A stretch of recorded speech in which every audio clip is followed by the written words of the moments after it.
abans d'escoltar Àngels Bunyolons, aquí també veurem a vespre a la 2 la tertúlia futbolística. Som dimecres, l'endemà d'aquest Milan-Barça, i falten 3 dies per aquest Barça-Madrid. Hi haurà els convidats a la taula de la Montse Busquets, però ara hem de començar amb aquestes imatges del dia. Ha transcendit aquest vídeo on es veu la detenció de Juan Andrés Benítez, l'empresari del Gai Eixample, que va morir poc després de la detenció a l'Hospital Clínic. Parlem del 5 i el 6 d'aquest mes d'octubre.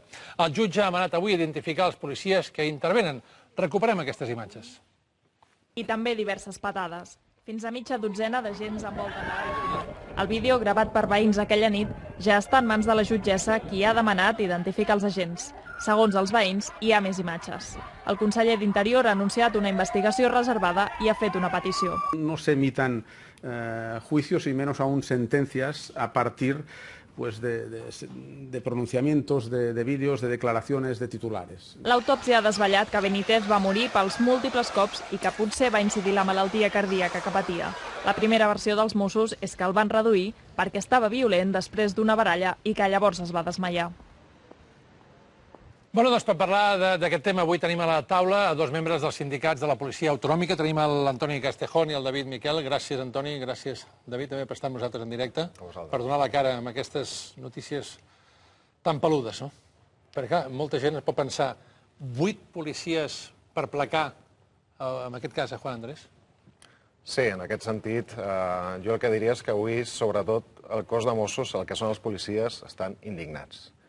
Indignats perquè arrel de l'aparició d'aquest vídeo, que és veritat que es veuen unes imatges amb les quals es veu un grup de Mossos que l'estan reduint, la quantitat d'insults, les valoracions absolutament desproporcionades, sentències que ja estan fent d'un cas que està en seu judicial, des de mitjans de comunicació a polítics que han fet algun discurs avui al propi Parlament absolutament lamentable, jo diria que sí, el que es veu és la part final d'una actuació.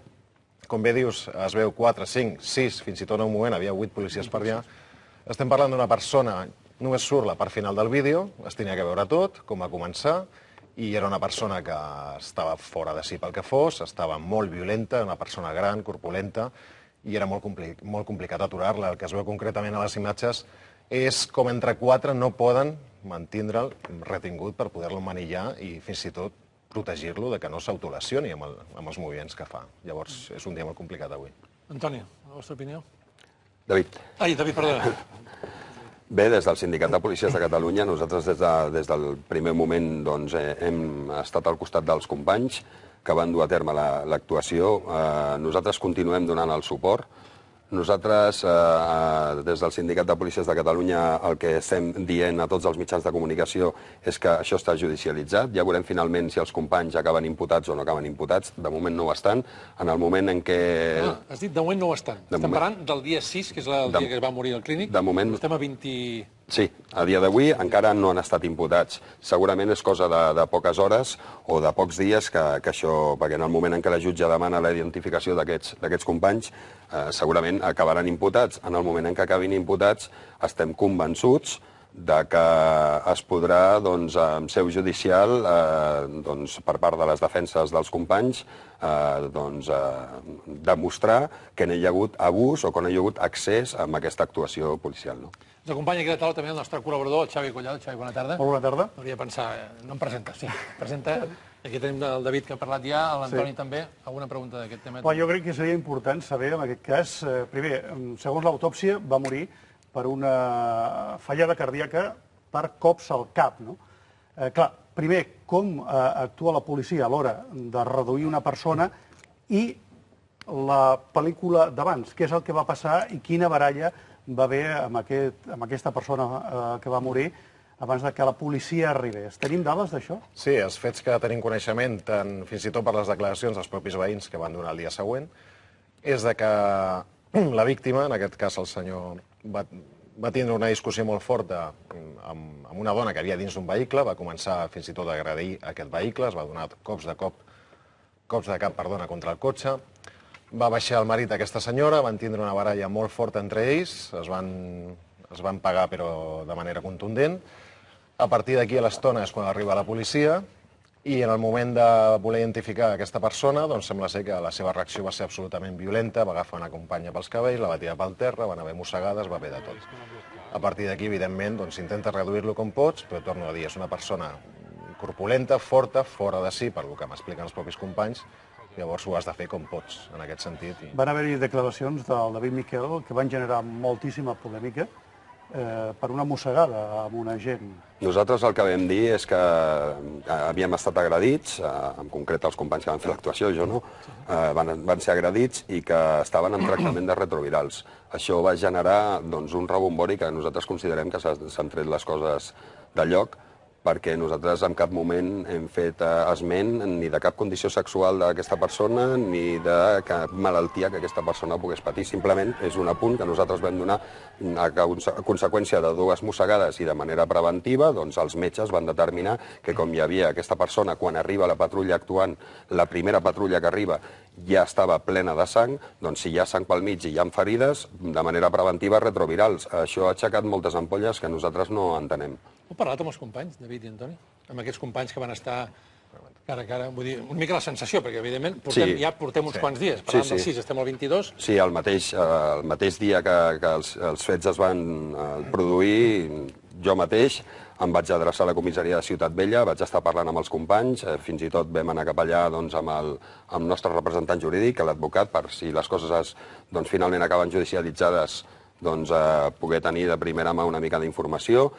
Al sortir de parlar amb ells vaig estar parlant amb l'advocat, li vaig dir més o menys com havien anat els fets. En principi, ells, tot i que això no és plat de bon gust per ningú, perquè que una actuació policial, malauradament, al cap de 4 hores, aquesta persona a l'hospital mori, no és agradable, però des del punt de vista estrictament policial, amb la mala maror que ells porten interna d'aquest fet, que se't mori una persona en una intervenció, dintre del que cap, tot el que és l'actuació policial, ells estan tranquils perquè estan convençuts i, a més, que no hi ha hagut accés i que la feina s'ha fet com es tenia que fer. M'imagino que no s'esperaven que es veiessin imatges, que són imatges que han vist avui per primer cop, Xavi, però molta gent ens preguntem, les imatges de la primera part que deia abans l'Antoni, es veuran? Clar, aquestes serien importants. Aquest veí del Raval, aquest veí, va gravar amb el mòbil. Hem vist aquesta. Espereu? Creieu? Aquestes jo crec que no es veuran. No es veuran? Però aquestes imatges serien molt importants per determinar la causa de la mort final d'aquesta persona, perquè sí, es parla de 8 agents fent la seva tasca i reduint a una persona. No sé si se necessiten molts, pocs, o quants es necessiten per reduir una persona, però és molt important, suposo, a l'abans d'aquests fets per poder arribar a una conclusió de quina ha estat la mort d'aquest home del Raval. Jo crec que, en aquest sentit, jo crec que seria molt interessant, molt important per tothom, per transparència, que es veiés, sobretot l'actitud que fins i tot els propis, ja no la policia, sinó que els propis veïns van declarar l'actitud violenta que va tindre, la baralla que va haver abans, que la va començar aquest senyor. I el que deia abans el Xavi és important, 8 agents són necessaris per reduir una persona? És que depèn de la persona, de la corpulència. Jo t'explicaria casos que he viscut en persona, per reduir a un, hem sigut també 6 o 7 i no havia manera. No havia manera, doncs, perquè sí. A l'inici del vídeo es veu clarament que són 4 agents, però que no poden acabar la reducció, que el tenen immobilitzat, però que no poden girar el braç per la gran corpulència física que tenia aquesta persona i que és necessari cada vegada més. Nosaltres celebrem que d'alguna manera aquestes imatges, encara que algú digui que està dient, s'està tirant... No, a mi m'agrada que hagin sortit aquestes imatges perquè, entre altres coses que hem vist a alguns mitjans de comunicació, és que els Mossos després s'havien dedicat a anar pis per pis a requisar els telèfons perquè no sortissin aquestes imatges.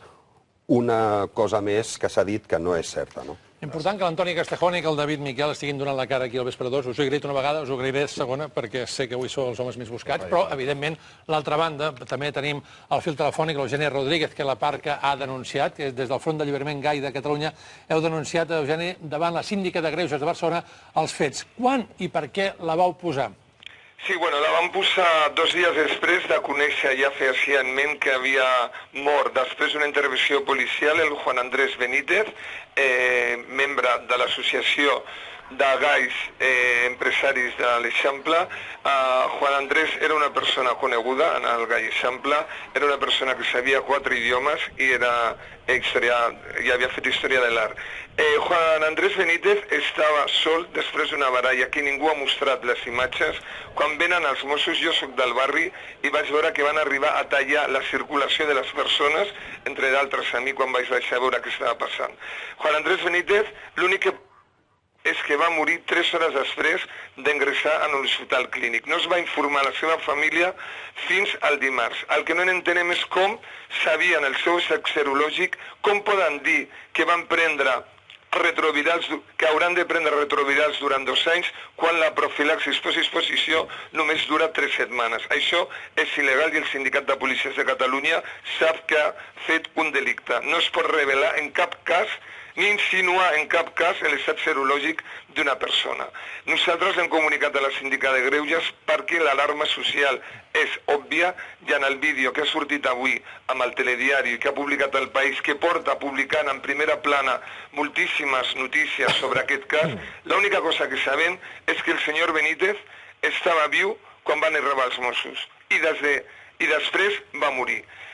També vull dir, per finalitzar, que aquest patró de conducta amb la comissaria en el barri del Raval no és aïllada. Vam viure com 40 policies entraven a un bar d'ambient, la Bata Guatiner, que té 40 metres quadrats. Vam veure com el periodista Cazorla era detingut i maltractat en aquella comissaria. La manifestació del passat divendres, en la que van participar 1.000 persones, va ser una demostració de la ràbia i indignació que hi ha al barri de Raval per aquests fets. I només agrair a Televisió Espanyola que ens doni l'oportunitat d'expressar la nostra opinió. Moltes gràcies, Eugeni Rodríguez, per tot el que has dit aquí per telèfon en directe. Moltes gràcies. A vosaltres. Adéu, bona tarda. No ens allarguem més, però, evidentment, per al·lusions. Per al·lusions, sí, Antoni, sí que tenim una paraula. Nosaltres no hem fet en cap cas hem fet públic cap estat ni de malaltia ni de condició sexual d'aquesta persona. Jo insisteixo, ja ho vam dir en el seu moment, l'únic i exclusivament que s'ha dit és que 2 companys que han estat agredits cada vegada que hi ha sang pel mig, de manera preventiva, el metge va determinar o va aconsellar amb els meus companys que prenguessin retrovirals. Els retrovirals, com molt bé ha dit, és qüestió de 3 setmanes, un mes. Ja està, nosaltres no hem entrat a res més. Simplement hem comunicat que fixeu-vos l'agressió que van patir 2 davant d'un possible... que féssiu públic això. Nosaltres no hem fet públic cap condició en aquest moment, ni mai, de la condició serològica o no serològica de la persona que mor en la detenció. Simplement que tenim 2 companys que estan en aquest tractament, res més. Jo, en aquest sentit, si em permets un segon només, per favor, i tant. Reafirmar el que diu el meu company David, i en aquest sentit, en quant a l'esment que ha fet dels companys de Ciutat Vella, són absolutament inacceptables. És a dir, sí que és cert que han sortit diferents episodis molt manipulats i molt interessats en aquest sentit, i en aquest sentit també demanem que el Departament d'Interior, quan es faci una acusació i no es demostri, es personi com a acusació contra tanta i tanta gent que s'està tirant aquesta gerra de... Important això que estàs dient, Antoni. Estan aquí per un tema, Xavi Collado, aquest tema últim que vols parlar d'ells. Sí, ells denuncien, els Mossos d'Esquadra, des de fa molts dies i molts mesos, la manca d'armilles, després el tema de que molts cotxes estan en situació que no es poden agafar per sortir a patrullar, rodes de cotxes desgastades, inclús agents que han tingut que fer serveis amb el seu cotxe particular. Com està en aquest moment la infraestructura del cos de Mossos d'Esquadra? Bé, això ja portem molt de temps denunciant que per motiu de les retallades estem al pitjor moment que jo recordo com a mosso, en quant a material, en quant a armilles, companys que han sigut disparats o apunyalats i estan vius de miracle. Tenim un company que portarà sempre 53 perdigons a dins, dels quals 48 els hagués evitat una armilla, armilles que ens volen fer pagar de la nostra butxaca, quan és una eina bàsica, no és un tema ni de sou, és un tema de poder treballar en condicions. És tan indispensable com portar un cinturó de seguretat en un vehicle. Si no te'l poses no passa res fins que passa, doncs és el mateix. I en quant a instal·lacions, 3 coses el mateix. Jo crec que ho has dit molt bé. El tema de vehicles, lamentable l'estat dels vehicles que tenim, estan funcionant les 24 hores. Si vols afegir tu, David, el tema... Una coseta, perquè jo us afegiré una coseta perquè hem trucat a l'Departament d'Interior ara fa molt poquet.